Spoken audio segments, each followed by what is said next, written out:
In episode 14, How to Access Your Inner Wisdom and Use It to Change a Problem, we tapped into a new way of perceiving what's bothering you so you can transform it. We often get so entangled in our issues, it's hard to find the right perspective and direction we need to move in. Just when we need it, wisdom seems to be nowhere in sight. But it's always right there, just below the surface. All you need is a method for accessing it. And that's what the exercise was for. Wisdom is a fascinating thing. It's the great healer, the transformer, the language of the gods. But what exactly is it? And how does one develop it? We all probably agree it has something to do with the ability to think, feel, and act using knowledge, experience, insight, understanding, and common sense. And most of us associate wisdom with some form of unbiased judgment, compassion, experiential self-knowledge, self-transcendence, non-attachment, ethics, benevolence, and all these kind of good things. But these are definitions looking from the outside in.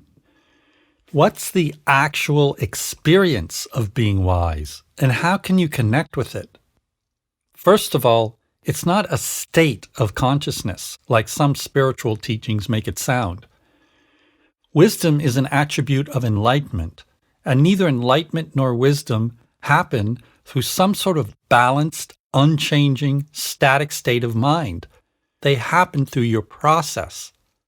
A process consists of changing and evolving states of mind, not just one way of being.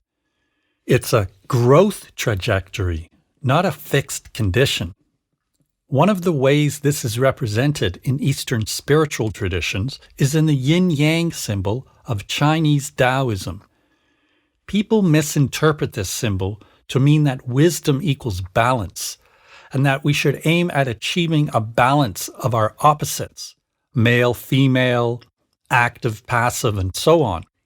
But if you look closely at the symbol, each side has a tiny representation of its opposite within itself. What does this mean? It means that each side contains the seed of its opposite, and so the two sides aren't static ways of being that are in balance with each other. They're just momentary images of a fluid process in which the two sides share and exchange their information, morph into each other, and evolve as an integrated whole. If you really want to heal, grow, and develop wisdom, don't try to achieve some sort of permanent, supposedly wise state of mind. This approach is a misguided Western interpretation of Eastern philosophy. You're in process, always. That's your true nature. Everything happening in your process is meaningful information meant to awaken you to something new. And the process never stops. Each problem you encounter is a new riddle, a challenge designed to spur you on to the next level of consciousness. What messes up your life is the seed of your wisdom. You have to use your problems as your guide.